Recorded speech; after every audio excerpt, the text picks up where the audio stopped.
Hello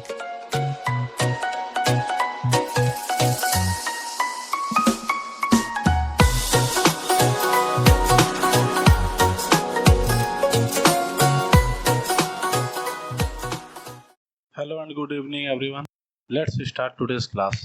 आज का topic है बायोलॉजी का। तो इससे पहले हम स्केलेटन सिस्टम के बारे में हम सारा कुछ समझा दिए थे और उसमें भी हम तुम लोग को पहले से बता दिए थे कि हम स्केलेटन सिस्टम के बाद में ज्वाइंट के बारे में तुम लोग को समझाएंगे। तो आज का टॉपिक है, ये लिखा हुआ है तुम्हारे पास में, ज्वाइंट्स इन ह्यूमन बॉडी। तो ज्वाइंट्स इन ह्यूमन बॉडी को समझने के लिए इम्पोर्टेंट क्या है उसको पूरा तरीके से समझना है। कितना टाइप का ज्वाइंट होता है, कैसे ज्वाइंट होता है। जैसे कुछ कुछ ज्वाइंट हम लोग का बॉडी में ऐसा होता है कि जिसको एक साइड मोड़ा जा सकता है। कुछ ज्वाइंट है जिसको हम पूरा तरीके से मूवमेंट कर सकते हैं। कोई ज्वाइंट को हम ऊपर नीचे कर सकते हैं। कोई ज्वाइंट्स अलग अलग तरीके का होता है। तो ये सारा कुछ के ज्वाइंट को हमको टोटल डीपली अंडरस्टैंडिंग कर लेना है इस टॉपिक में। तो हम इसको स्टार्ट करते हैं। तो पहला जो ज्वाइंट होता है, ये सारा कुछ जितना भी ज्वाइंट होता है ये 3 टाइप के ज्वाइंट में फॉर्मेट आता है। तो एक होता है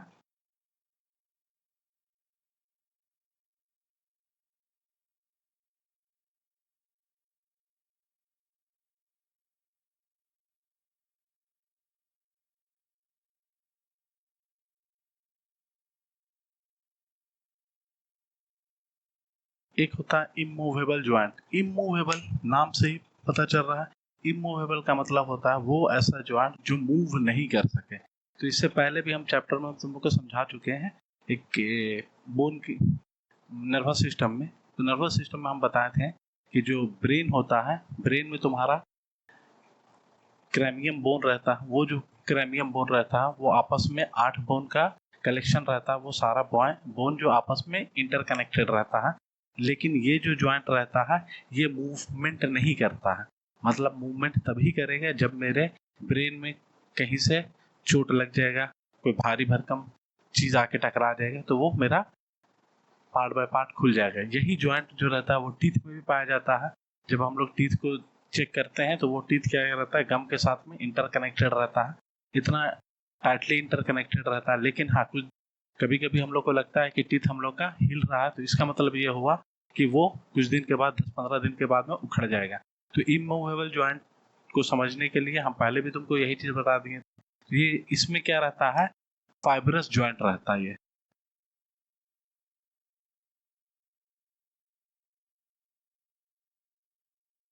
तो इमूवेबल ज्वाइंट में तुम्हारा फाइब्रस ज्वाइंट होता है, मतलब रेशेदार रहता है। एक बोन के ऊपर बगल में दूसरा रेशेदार का फॉर्मेट रहता है और ये आपस में इंटरकनेक्टेड रहता है। तो ये जो होता है ये इमूवेबल ज्वाइंट है। ये तुम्हारा ब्रेन और टीथ में पाया जाता है।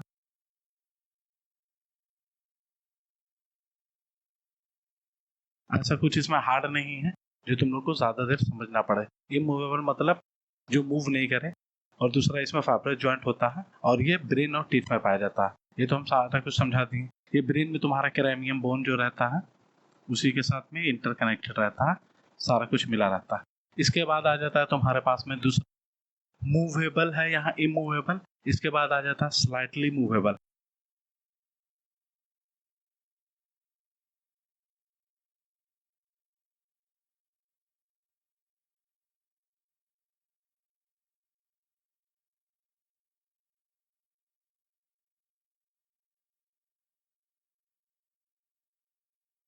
स्लाइटली मूवेबल ये क्या होता है, जो ज्वाइंट तुम्हारा कुछ कुछ पार्ट में मूव कर जाए। जैसे एक साइड में मूव कर जाए, जैसे ये रिब्स है, ये ऊपर नीचे हो सकता, ये बैकबोन हो गया, ये रिब्स हो गया, ये थोड़ा बहुत जैसे हम तुम लोग को बताए थे फ्लोटिंग बोन्स। तो ये क्या करता है, एक टाइप में मूवमेंट कर देता है, लेकिन ये पूरा तरीके से मूवमेंट नहीं करता।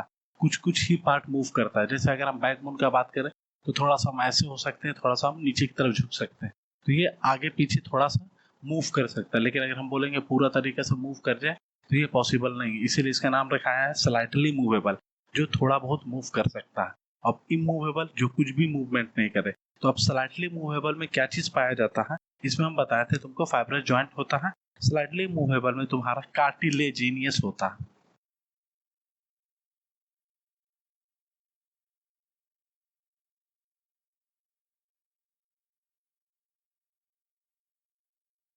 कार्टिलिजीनियस ज्वाइंट रहता है। कार्टिलिजीनियस ज्वाइंट का मतलब, मान लो ये तुम्हारा एक हड्डी है, ठीक है, इसके बीच में कार्टिलेज रहेगा, फिर ये हड्डी रहेगा, फिर ये कार्टिलेज रहेगा, फिर ये हड्डी रहेगा।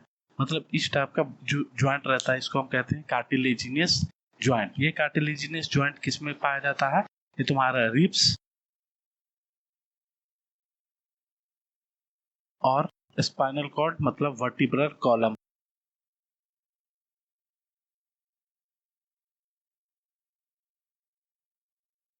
ये तो हम वर्टिब्रल कॉलम पहले हम समझा दिए थे, ये स्केलेटन सिस्टम में समझा दिए। इसमें 26 बोन्स पाया जाता है। ये वर्टिब्रल कॉलम में ही तुम्हारा सर्वाइकल बोन होता है जो स्टार्टिंग में C1 से लेकर C7 रहता है, फिर उसके बाद और सारा कुछ रहता है। तो एक बोन के में फिर कार्टिलेज आएगा, फिर दूसरा बोन रहेगा, फिर कार्टिलेज आएगा, फिर तीसरा बोन रहेगा। इसीलिए ये तुम्हारा मूवमेंट कराने में काम आता है। कार्टिलेजिनियस का मतलब क्या होता है? कार्टिलेज से बना हुआ, जैसे इसको हम मूव करा सक रहे हैं। तो ये जैसे एक हड्डी आया, उसके बगल में ये आया कार्टिलेज, फिर दूसरा हड्डी आया, फिर कार्टिलेज, फिर तीसरा हड्डी आया कार्टिलेज। इस वजह से ये मूवमेंट करने में आसानी हो जाता है। तो ये तुम्हारा स्लाइटली मूवेबल हो गया और ये तुम्हारा इमूवेबल हो गया। इमूवेबल मतलब कोई भी चीज मूवमेंट नहीं कर सके। तो जैसे हम लोग कोई भी चीज को इमूवेबल को और अच्छा तरीका से समझने के लिए हम क्या करते हैं, मान लो ये एक कोई सामान है, इसमें अगर हम फेविकॉल लगा देते हैं और दूसरा चीज को अगर हम चिपका देते हैं तो ये टाइटली पैक हो जाता है। लेकिन यहाँ पर जो रेशेदार दिखता है कि हाँ कोई चीज से चिपका हुआ, तो वही रेशेदार को हम फाइब्रस ज्वाइंट कहते हैं। ये तुम्हारा ब्रेन और टीथ में पाया जाता है। तो इमूवेबल हमको समझ में आ गया, स्लाइटली मूवेबल समझ में आ गया। अब ये जो दो पार्ट है ये बहुत इजी पार्ट था, इस वजह से बहुत इजी समझ में आ गया। इसके बाद जो पार्ट होगा वो थोड़ा सा हार्ड है। क्यों हार्ड है? क्योंकि इसमें 5 से 6 पार्ट पाया जाता है। तो इसीलिए अब हम इसके आगे बताते हैं। इसको हम मिटा सकते हैं।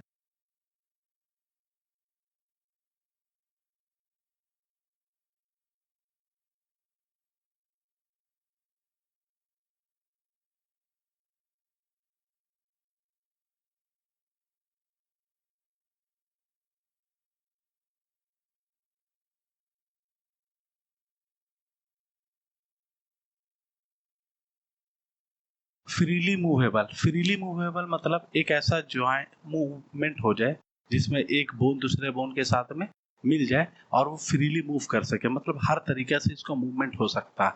तो हर तरीके से मूवमेंट में ये आता है फ्रीली मूवेबल। तो फ्रीली मूवेबल में जैसे इमूवेबल में तुम्हारा कार्टिलेज, ये इमूवेबल में फाइब्रस ज्वाइंट था, स्लाइटली मूवेबल में कार्टिलेजिनियस था। फ्रीली मूवेबल में क्या पाया जाता है? तो फ्रीली मूवेबल में तुम्हारा साइनोवियल पाया जाता है।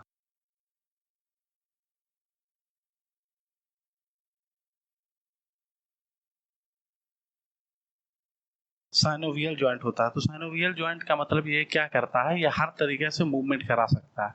जैसे साइनोवियल ज्वाइंट को अगर हम आसान भाषा में समझना चाहें तो कुछ कुछ चीज को अगर हम दो चीज को आपस में इंटरकनेक्टेड कराते मिलाते हैं तो उस जगह में कोई सामान हम डालते हैं जिसको हम लिक्विड के फॉर्मेट में कहते हैं। जैसे जितना भी हम लोग अगर हम फिजिक्स पढ़ेंगे तो हम मशीन के बारे में हम तुमको बता देंगे, क्योंकि मशीन में क्या फ्रिक्शन प्रोड्यूस होता है तो उसमें हम लोग लुब्रिकेंट यूज करते हैं। लुब्रिकेंट तुम्हारा कुछ भी टाइप का हो सकता है, सॉलिड भी हो सकता है, लिक्विड भी हो सकता है। तो लिक्विड में अगर हम बात करें तो कुछ कुछ सामान जैसे हम लोग के घर का आवाज, जैसे डोर वूर आवाज करने लगता है तो हम लोग उसमें तेल डाल देते हैं, या फिर कुछ कुछ मशीन आवाज करने लगता है तो उसमें हम तेल डाल देते हैं, वो लुब्रिकेंट का काम करता है। तो ये साइनोवियल ज्वाइंट भी तुम्हारा हल्का लिक्विड के फॉर्म में कुछ रहता है। जब आपस में दो चीज मिलता है तो उसके फॉर्मेट में ये काम आता है। तो साइनोवियल फ्रीली मूवेबल में 5 से 6 टाइप होता है। तो पहला पॉइंट को अगर हम धीरे धीरे समझते जाते हैं तो आसानी पड़ जाएगा। तो पहला होता है फ्रीली मूवेबल में, ये फ्रीली मूवेबल का पार्ट है। वैसे इमूवेबल में कोई पार्ट नहीं होता है, स्लाइटली मूवेबल में कोई पार्ट नहीं होता। फ्रीली मूवेबल में 5 से 6 टाइप होता है। तो अगर हम फ्रीली मूवेबल का बात करें तो पहला पॉइंट क्या होता है,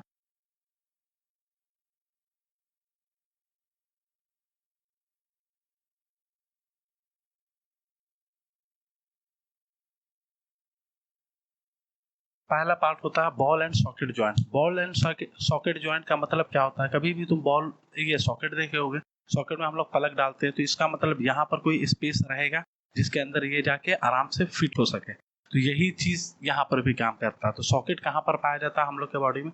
जैसे ये मेरा ह्यूमरस है, यहाँ पहले भी समझा चुके हैं, ये ह्यूमरस है, ये जगह में ऐसा स्पेस बना रहता है।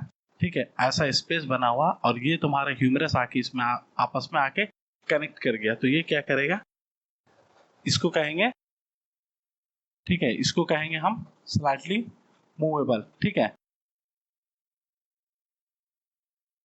यही ह्यूमरस के साथ हो गया, यही पेल्विक के साथ में होगा। तो अगर मान लो इसमें हम लिख देते तुम लोग को ह्यूमरस, दूसरा ये पेल्विक, पेल्विक के साथ में क्या चीज अटैचमेंट हो जाता है, फेमर अटैचमेंट हो जाता है। तो ये सारा कुछ जो होता है ये तुम्हारा बॉल एंड सॉकेट जॉइंट का फॉर्म करता है। तो अगर हम इसको लिखना चाहें तो हम डायरेक्टली लिख सकते हैं हैंड और लेग।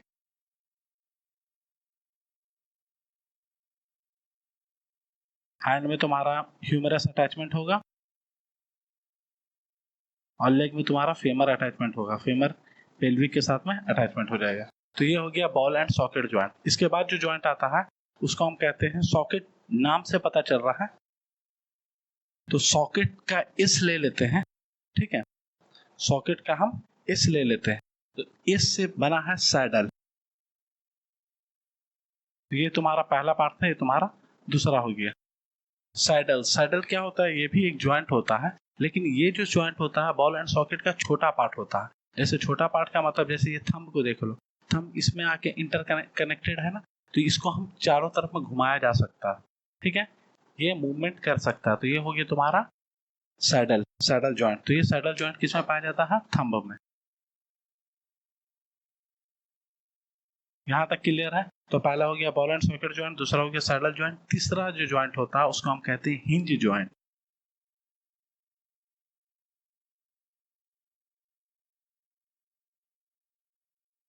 हिंज जॉइंट को समझने के लिए हम क्या करते हैं, पहले हम समझ जाते हैं, कभी भी हम लोग रेस्टोरेंट वगैरह में जाते हैं या फिर हम घर ही में रहते हैं, तो रेस्टोरेंट वगैरह में जाते हैं तो एक गेट लगा रहता है, उसमें लिखा रहता है पुश और पुल। पुश की तरफ अगर हम पुश लिखा हुआ और उसको अगर हम पुल कर देंगे तो वो नहीं खुलेगा, लेकिन ज्यादा जोर से करेंगे तो वो टूट जाएगा। यही घर का भी कंडीशन होता है, दरवाजा जिस तरफ खुलना चाहिए उसी तरफ हम खोलते हैं और जिधर बंद करना चाहिए उधर हम बंद कर देते हैं। इसका अगर हम अपोजिट करते हैं तो वो काम नहीं करेगा या फिर वो टूट के ये हो जाएगा। तो इसमें एक ज्वाइंट लगा रहता है, उसको हम कहते हैं हिंदी में कब्जा। कब्जा क्या करता है ना, वो एक तरफ में जिधर चाहिए उस तरफ में मूवमेंट कराता है। तो यहाँ पर भी हिंज ज्वाइंट जो होता है उसको हम कब्जा वाला ज्वाइंट कहते हैं। तो कब्जा क्या काम करता है, कोई एक तरफ ही मूवमेंट करे। जैसे मेरा ये है एल्बो के साइड से, अगर हम इधर से ऐसे मूवमेंट करना चाहें तो आराम से मूवमेंट हो जाएगा। पैर का भी एक तरफ से मूवमेंट करना चाहें, लेकिन अगर हम इसको हम ऐसे बोलेंगे कि उल्टा मूवमेंट कर जाए तो ये मूवमेंट नहीं कर सकेगा।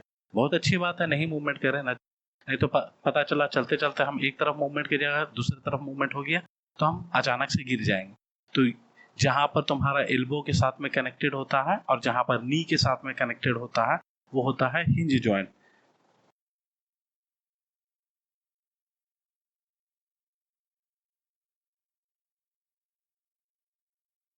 एल्बो और नी के साथ में जो कनेक्शन होता है वो तुम्हारा हिंज जॉइंट होता है। ये पहला पार्ट हो गया तुम्हारा बॉल एंड सॉकेट जॉइंट, दूसरा हो गया तुम्हारा सैडल जॉइंट, तीसरा हो गया हिंज जॉइंट, चौथा जो जॉइंट होता है वो तुम्हारा होता है पाइवट जॉइंट।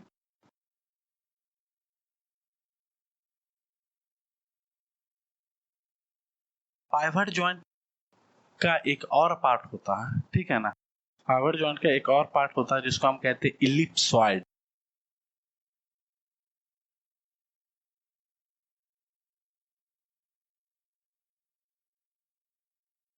ठीक है, पाइवट जॉइंट का एक और पार्ट होता है जिसको हम कहते हैं इलिप्सॉइड। तो पाइवट जॉइंट कैसे काम करता है वो हम तुम लोग को बता देते हैं। जैसे इमेजिनेशन करो कि मान लो हम ये एक दीवार है और ये एक दीवार में हम एक नेल को ठोक दिए, टाइटली हम नेल को ठोक दिए। उसके बाद हम क्या करते हैं, थोड़ा देर के बाद जब हम नेल को पकड़ते हैं तो हम ऊपर नीचे और इधर उधर मूवमेंट कर जाता है, हद तक कि थोड़ा सा आगे भी आ सकता है, लेकिन वो वहां से हिलेगा, हिल रहा है लेकिन वो निकलेगा नहीं। यही ज्वाइंट को कहते हैं पाइवट ज्वाइंट। तो अभी ये पाइवट ज्वाइंट ऐसा ज्वाइंट होता है जहां पर वो पकड़ के रखा हुआ है, पोजीशन जो है लास्ट पॉइंट मेरा पकड़ा हुआ है। देखिए ये वाला चीज मूवेबल हो रहा है, ठीक है, ये वाला जो चीज है ये मूवेबल होगा लेकिन वो निकलेगा नहीं। तो यही जो ज्वाइंट होता है उसी को हम कहते हैं पाइवट ज्वाइंट। तो पाइवट ज्वाइंट कहाँ पाया जाता है, हम लोग का तुम लोग को हम सर्वाइकल बोन समझा चुके हैं। सर्वाइकल बोन में तुम्हारा सर्वाइकल बोन हम समझाए थे, सर्वाइकल बोन में हम बताए थे C1 से लेके C7 होता है। तो C1 का नाम होता है एटलस, C2 का नाम होगा एक्सिस। तो जब ये एटलस जो रहता है ये ब्रेन के साथ में कनेक्टेड रहता है, ठीक है। एटलस जो रहेगा वो ब्रेन का मतलब स्कल के साथ में कनेक्टेड रहेगा। तो जब हम ये करेंगे तो ये मूवमेंट करेगा, ठीक है, ऊपर और नीचे की तरफ मूवमेंट करेगा। तो जब ये स्कल के साथ में अटैचमेंट होगा, ठीक है,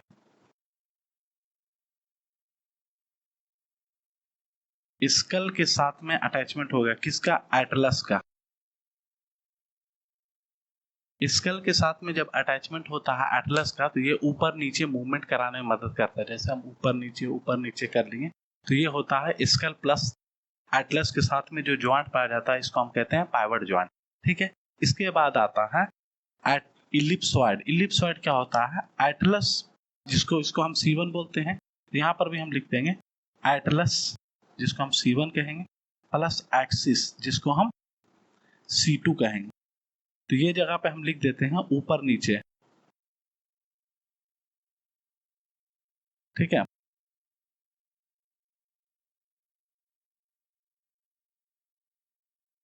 तो C1 ये इलिप्सॉइड जो जॉइंट होता है ये एटलस प्लस एक्सिस होता है। तो एटलस और एक्सिस के बीच मतलब C1 से C2 में जो जॉइंट फॉर्मेशन करता है वो होता है तुम्हारा इलिप्सॉइड जॉइंट।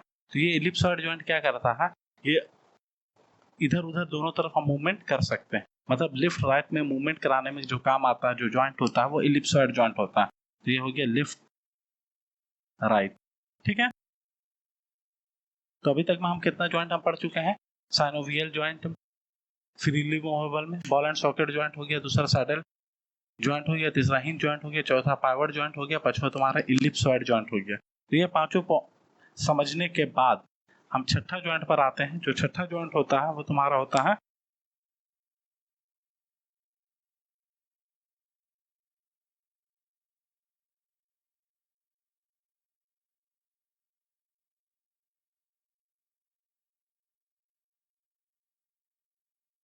Gliding joint.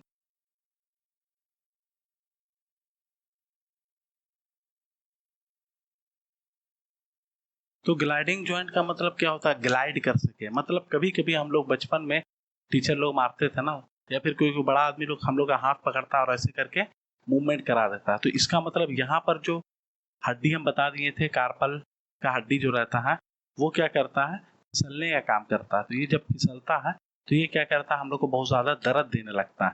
तो ये जो ज्वाइंट होता है ये ज्वाइंट का बहुत अच्छा काम भी है कि जब हमको मन कर गया तो हम इसको पूरा फैला सकते हैं। जब मन कर गया, जैसे दुआ वो मांगने के टाइम में आदमी पूरा ये कर लेता है, पानी उनी पीने के टाइम में आदमी इसको मूव ऐसे कर लेता है, नमस्ते करने के टाइम में आदमी ऐसे कर लेता है।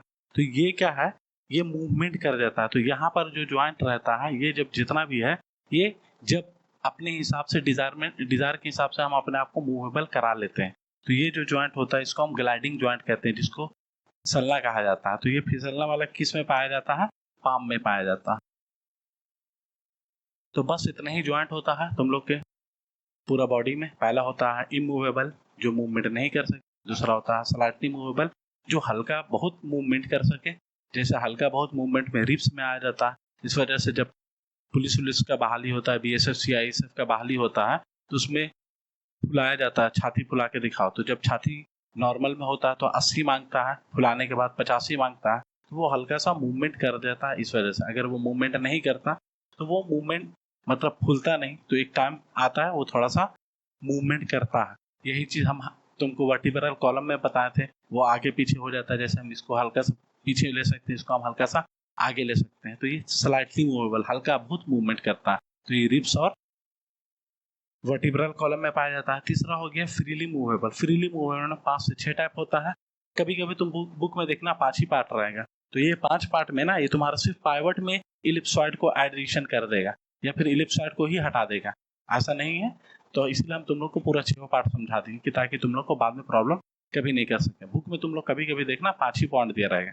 5 पॉइंट में तुमको पहला दे देगा बॉल एंड सॉकेट, दूसरा दे देगा तुम्हारा सैडल, तीसरा दे देगा हिंज, चौथा दे देगा पाइवट, पांचवा दे देगा ग्लाइडिंग ज्वाइंट। इसके अलावा और कुछ नहीं होगा। लेकिन हम तुमको छठा पार्ट भी हम समझा देंगे। इसलिए समझा देंगे क्योंकि ताकि तुम लोग को बाद में परेशानी नहीं हो, क्योंकि आगे तुम लोग कभी भी पढ़ाई करोगे तो ये नया ज्वाइंट आ जाएगा तो तुम लोग को दिक्कत नहीं होगा। ज्यादा पढ़ लेने से घाटा नहीं, कम पढ़ लेने से थोड़ा बहुत कहीं ना कहीं घाटा जरूर है। इस वजह से थोड़ा सा ज्यादा पढ़ लो तुम लोग के लिए हो जाएगा। तो बॉल एंड सॉकेट जॉइंट में क्या होता है, जब कोई भी चीज एक सॉकेट टाइप का जगह रहे उसमें आके ये चीज फिक्स हो जाए, इसको हम कहेंगे बॉल एंड सॉकेट जॉइंट। तो बॉल एंड सॉकेट जॉइंट में ये बड़ा फॉर्मेट में जब काम करता है तो ये हो गया बॉल एंड सॉकेट जॉइंट। जब ये छोटा फॉर्मेट में, जैसे ये छोटा सा है, इसमें आके ये हल्का सा फिक्स हो गया तो ये हो गया साइडल जॉइंट। जैसे ये थंब हो गया, यहाँ पर हम हैंड का बताएं तो ये हैंड बड़ा हो गया, ये थंब जो हो गया छोटा हो गया, तो ये हो गया। जैसे हम यहाँ पर इसको पूरा मूवमेंट कर सकते हैं क्योंकि ये सॉकेट में जाके अटैचमेंट है तो ये पूरा मूवमेंट करा सकता है। इसी तरह थंब भी है तुम्हारा, पूरा मूवमेंट करा सकता है। इसके बाद आ गया तुम्हारा हिंज जॉइंट। हिंज जॉइंट जो होता है वो एक साइड ही मूवमेंट कराता है। जैसे ये नी को हम ऐसे करके ही ऊपर एक ही साइड में मूवमेंट कर सकते हैं। अगर हम बोलेंगे ऐसे करके हम पीछे की तरफ कोशिश करेंगे तो ये पॉसिबल नहीं है, या फिर मेरा ये वाला जगह का जो जॉइंट हो गया वो टूट जाएगा। इसी तरह पैर के साथ में भी होता है, जो नी के साथ में होता है, तो नी के साथ में भी एक ही तरफ में हम लोग मूवमेंट कर सकते हैं। तो ये हो गया हिंज जॉइंट। चौथा हो गया पाइवट जॉइंट। पाइवट जॉइंट में स्कल के साथ में, मतलब ये जो बॉडी का स्कल है इसके साथ में C1 पहला वाला मिला रहता है, सर्वाइकल बोन का पहला बोन जिसको हम कहते हैं एटलस। वो हम तुम लोग को स्केलेटन सिस्टम में पूरा समझा चुके हैं। तो C1 के साथ में, स्कल के साथ में रहता है, ये क्या करता है ऊपर नीचे में मेरा मदद करता है। इसके बाद में एटलस के साथ में C1 के साथ में C2 जॉइंट रहता है। तो C2 जॉइंट जो हो गया उसको हम एक्सिस कहते हैं, बोन का नाम है, और C1 जो हो गया एटलस हो गया। तो C1 और C2 के बीच में जो कनेक्शन रहता है वो उसको, उस जॉइंट को हम कहते हैं इलिप्सॉइड जॉइंट। ये क्या करता है, लेफ्ट और राइट में मेरा मदद करता है। ये सारा कुछ होने के बाद एक और आ गया जिसको हम ग्लाइडिंग जॉइंट कहते हैं। ग्लाइडिंग जॉइंट जो होता है वो मूवमेंट में काम आता है। ये क्या करता है, फिसलता है। एक हड्डी रखा हुआ है और वो हड्डी तुम्हारा आपस में हिल डुल सकता है हल्का बहुत, तो वो होता है ग्लाइडिंग जॉइंट। ये ग्लाइडिंग जॉइंट पाम में पाया जाता है। यहाँ तक मेरा पूरा जॉइंट क्लियर हो गया। इसके आगे और हम बताते हैं। तो ये जगह पर हम तुम लोग को समझाए थे साइनोवियल में कि साइनोवियल जॉइंट के साथ में कोई ना कोई लिक्विड का फॉर्मेट आता है। तो जब वो लिक्विड का फॉर्मेट आता है तो यहाँ हम मिटा देते हैं।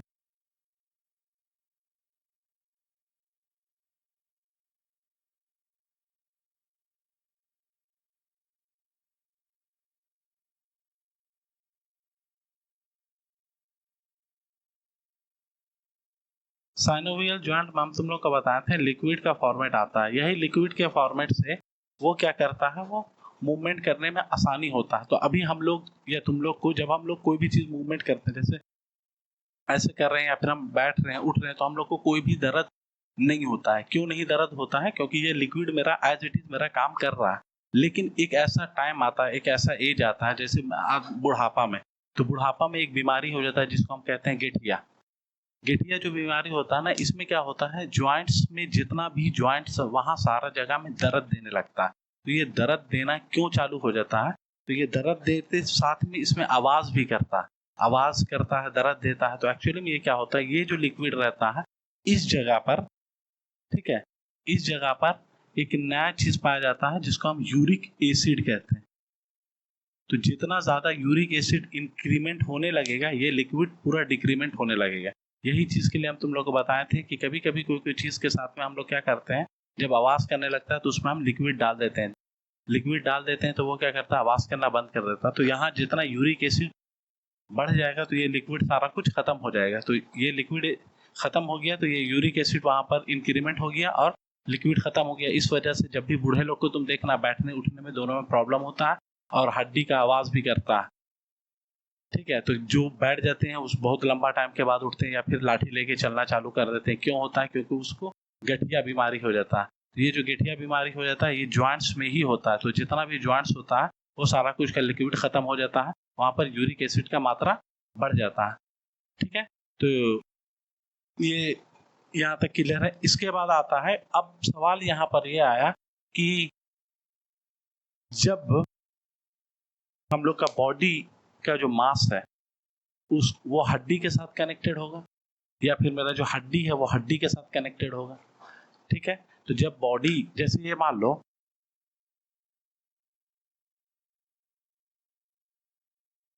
ये है बोन, इसके साथ में मान लो तुम्हारा मीट अटैचमेंट है, ये है मान लो मीट।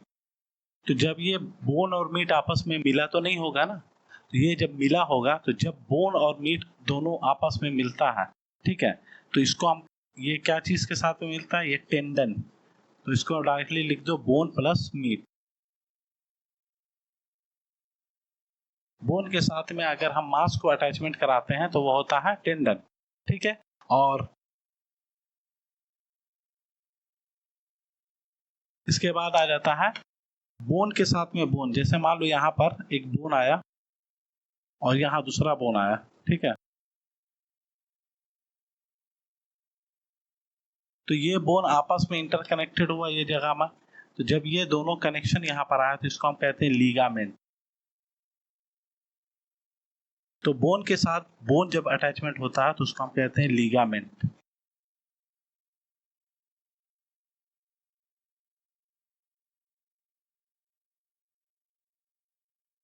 तो ये सारा कुछ को हम क्या चीज से पता लगाते हैं, जैसे मेरा हड्डी टूट गया या कहाँ पर हड्डी टूटा, तो ये सारा कुछ को हम कहाँ से पता लगाते हैं, तो ये सारा कुछ को हम पता लगाते हैं एक्सरे रिपोर्ट से। एक्सरे का इन्वेंशन किया था रियॉर्डजेन। तो एक्सरे जो रिपोर्ट होता है, ये एक्सरे, अब बहुत कोई बोलता है कि एक्सरे नुकसानदेह होता है बॉडी के लिए। एक्सरे बिल्कुल नुकसानदेह होता है। रीजन क्या है, क्योंकि ये एक्सरे जो रहता है ये डिपेंड करता है कि कितना मात्रा में हम एक्सरे यूज करते हैं। जैसे हम मान लो एक्सरे यूज कर रहे हैं तो एक्सरे का जो पावर होता है वो 6 रियोडजिन का होता है, लेकिन हम लोग का बॉडी मात्र 20 रियोडजिन तक वो सरवाइव कर सकता है। अगर वो 20 रियोडजिन से ऊपर तक में गया तो सोच लो, एक बार अगर हम एक्सरे रिपोर्ट करवाएं तो 6 रियोडजिन हुआ, 2 बार करवाएं तो 12, 3 बार करवाएं तो 18, इसके बाद अगर हम करवाएंगे तो मेरा बॉडी सरवाइव नहीं करेगा।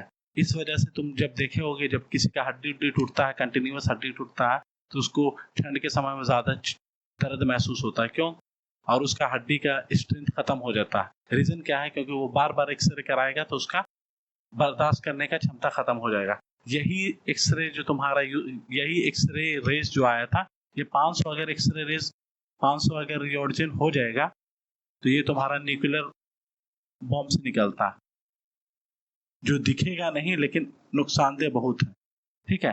तो ये इसीलिए बार बार एक्सरे कराना नहीं चाहिए आदमी को, क्योंकि एक्सरे डायरेक्टली बोन पर इफेक्ट करता है और बोन का मजबूती को खत्म कर देता है।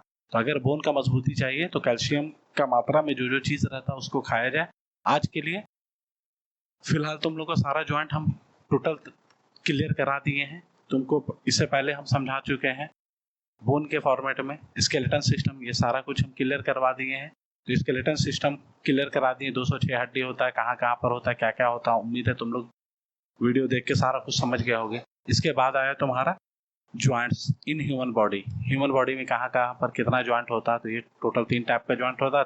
और पहला होता है इमूवेबल, दूसरा होता है मूवेबल, तीसरा होता है फ्रीली मूवेबल। फ्रीली मूवेबल में 5 से 6 टाइप होता है। तो 5 से 6 टाइप को जो समझना है एकदम आसान तरीके से हम समझा दिए हैं। बाकी और इसके आगे में नेक्स्ट क्लास होगा, ऐसा है सर्कुलेटरी सिस्टम है, नर्व, बाकी जितना भी सिस्टम है वो सारा कुछ को हम आगे डिटेल में समझाते जाएंगे, ठीक है। और बाकी जो भी प्रॉब्लम हो कमेंट सेक्शन में लिख के बोल सकते हो। तब तक के लिए मिलते हैं नेक्स्ट क्लास में, तब तक के लिए बाय।